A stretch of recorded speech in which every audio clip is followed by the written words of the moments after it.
Hey everybody, this is Kirsten here. Welcome back to the Balanced Vibes podcast.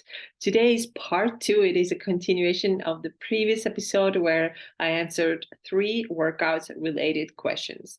So today's episode is going to be similar. I'm also going to answer 3 questions that I have been getting from my clients, from my followers. Sometimes they come in through my Facebook group, which is called Fit and Fueled. Sometimes they come from Instagram, and a lot of times they come from one-on-one conversations with my clients.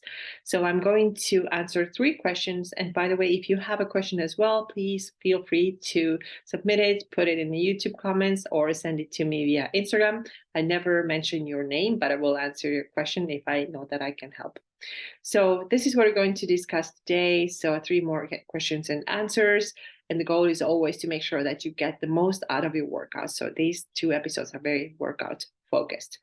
However, before that, I wanted to give you a little reminder, and this is also sparked by a conversation that I had with somebody that I talked to this morning. So what I want to make sure that you understand is doing harder workouts, pushing more, sweating more, hurting more are not necessary for you to get results. And here's what sparked this idea for this part of the podcast specifically.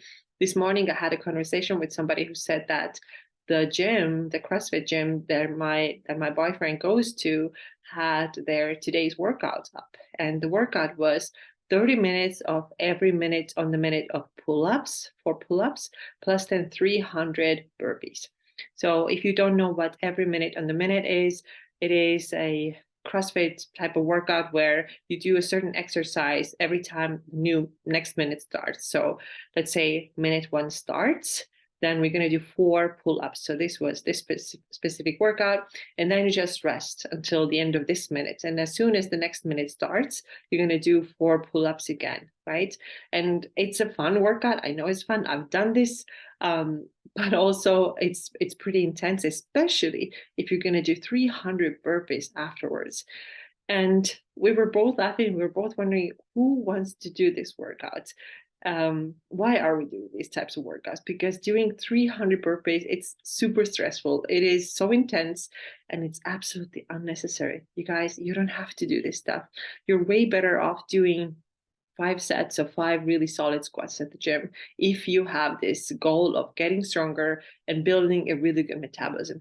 If you just want to burn calories and if you want to just like move for the sake of moving and feeling accomplished, go ahead and do those 300 burpees. But it's not that healthy for you, and it's not going to give you better results. It's not going to give you better results than doing the 5 sets of really beautiful squats or deadlifts or overhead presses. You just can't compare them. They have a totally different outcome. So if you want to build strength, squats are the way to go. And of course, not just squats only. You can do a lot of other things that are not burpees that will get you stronger and that will actually build you that solid foundation that you need if you want to have a healthy metabolism.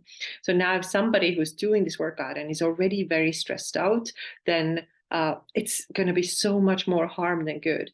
You don't have to do more. You don't have to go harder. You don't have to break more sweat. You don't have to burn more calories. You don't have to be in more pain than anybody else in order to get results. This is just so, it's very unproductive. And not only is it unproductive, it's also very unhealthy. And especially when we think about a typical person who tends to be already very stressed out. We all are pretty stressed out, aren't we? Especially if you have kids and the job and really busy. Like the busy word is another one that's kind of driving me a little bit nuts. Everybody's talking about how busy they are, but some people really have a lot on their plate, and they are over caffeinated, they're under eating, they're fasting, they're keeping their carbs under 50 grams a day. And these people are now going and doing these workouts.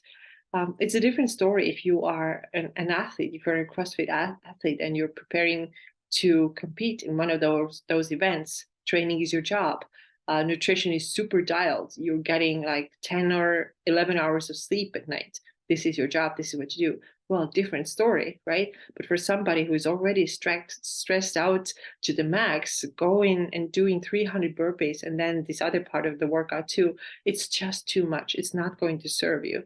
So I want to make sure that you understand this. More is not better. Pushing yourself forever and harder more. It's not better. You also have to take into account recovery.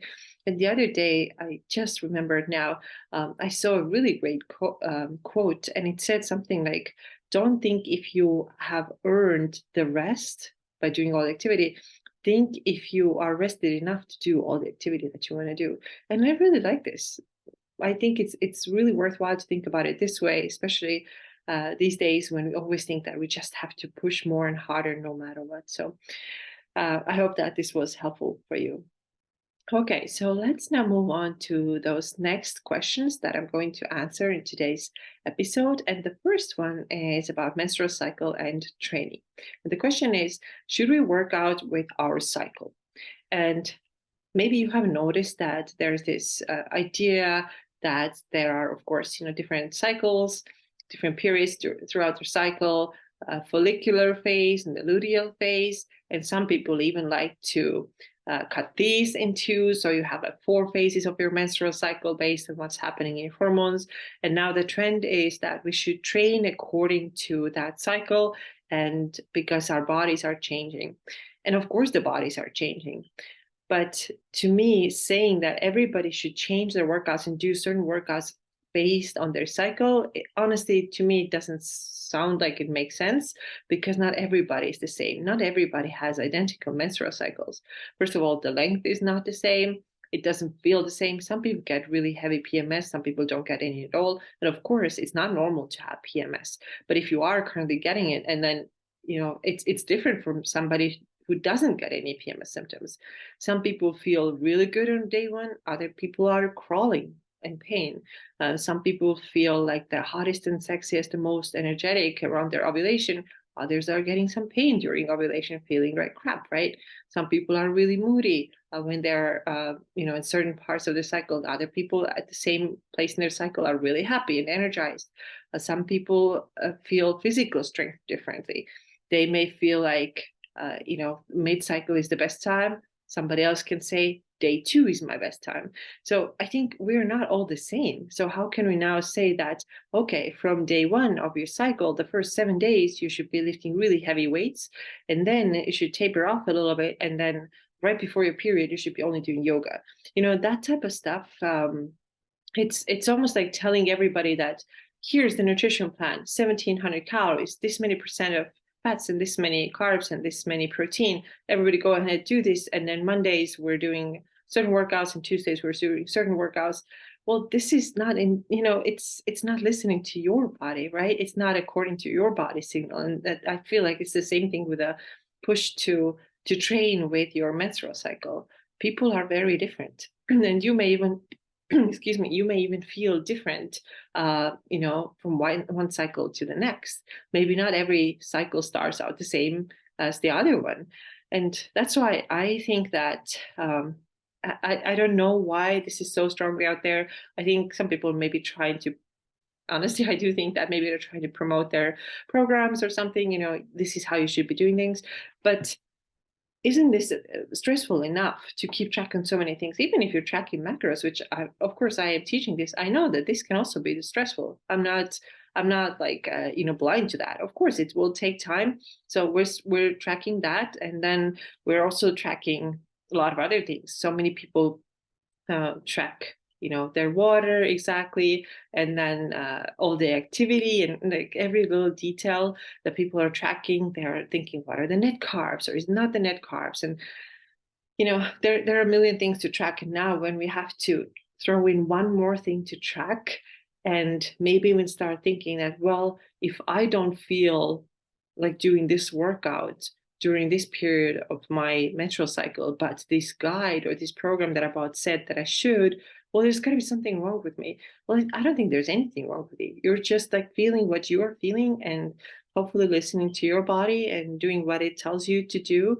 If it feels like it's time for you to go and crush and lift heavy, and then you look at your program and you're like, but I'm supposed to do yoga because I'm in this phase of my menstrual cycle. Well, you're going to probably leave some gains on the table.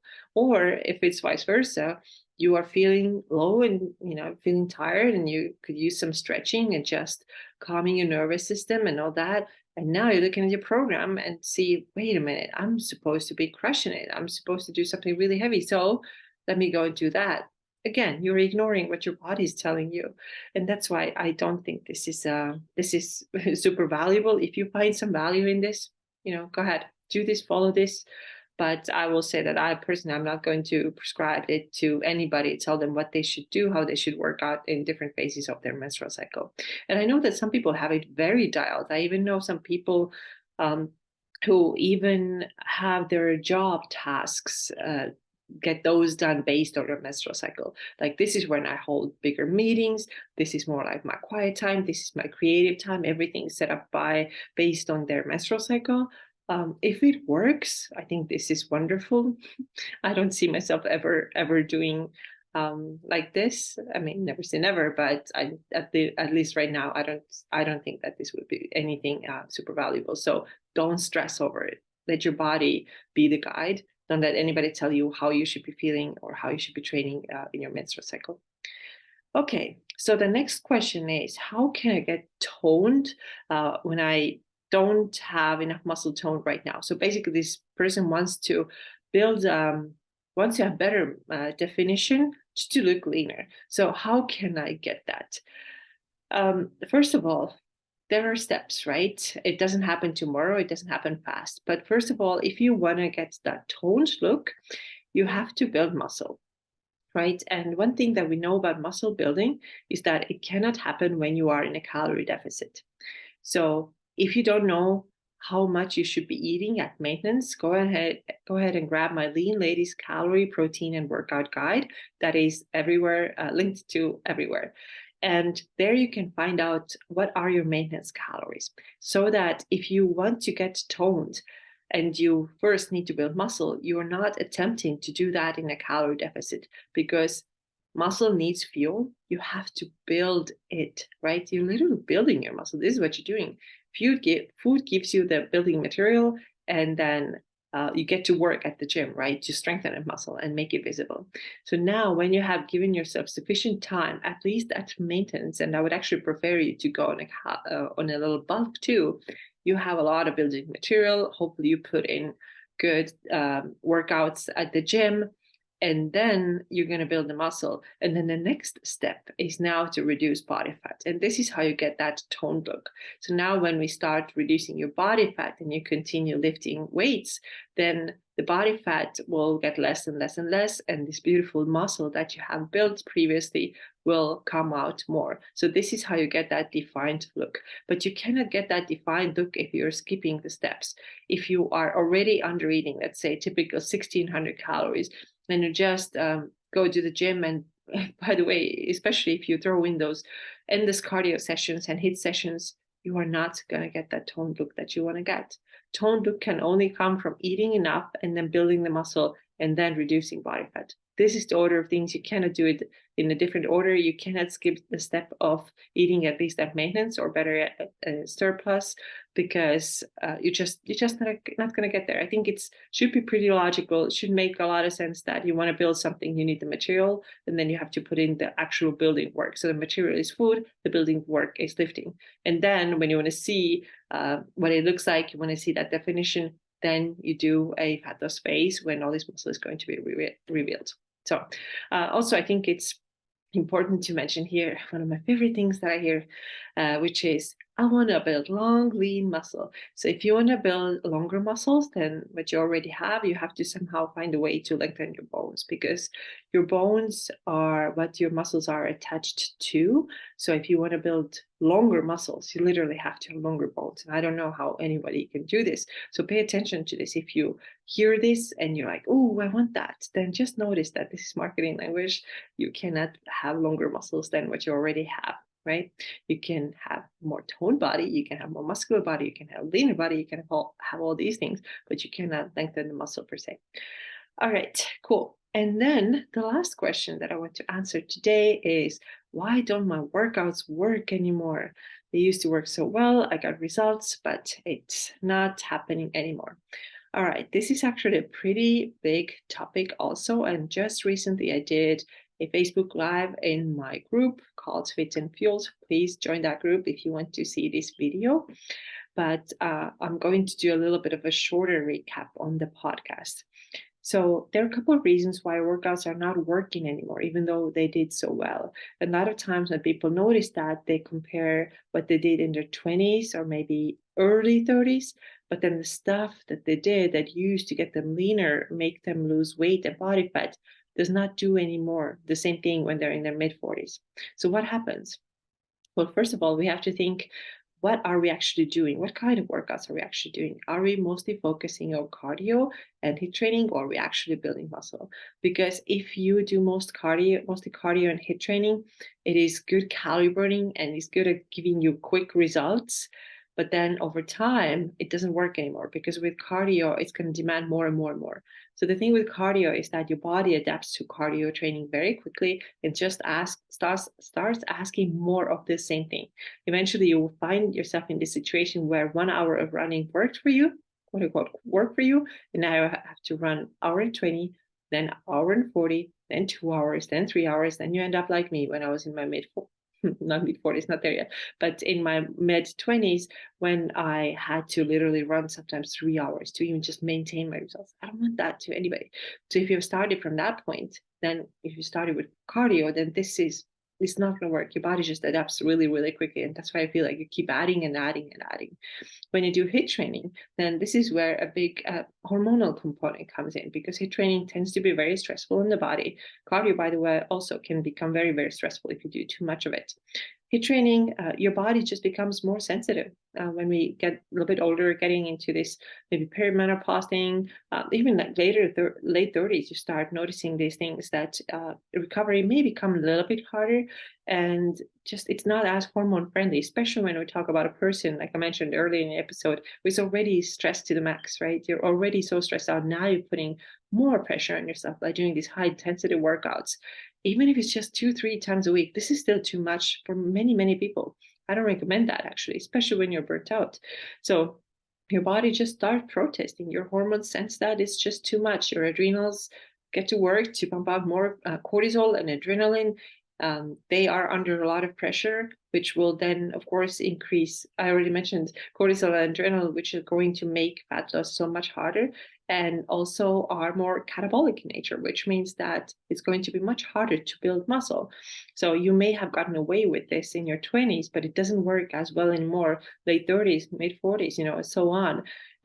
Your body is just more sensitive, and this is why you have to really focus on lifting weights, using the right programming, using the correct rest periods, making sure that you're using progressive overload, because these things will give you the results that you want. And of course, if you are already doing strength workouts, good job, this is great. But even then, you can hit a plateau with your lifting. And the thing is that everything will stop working if you do too much of the same thing all the time.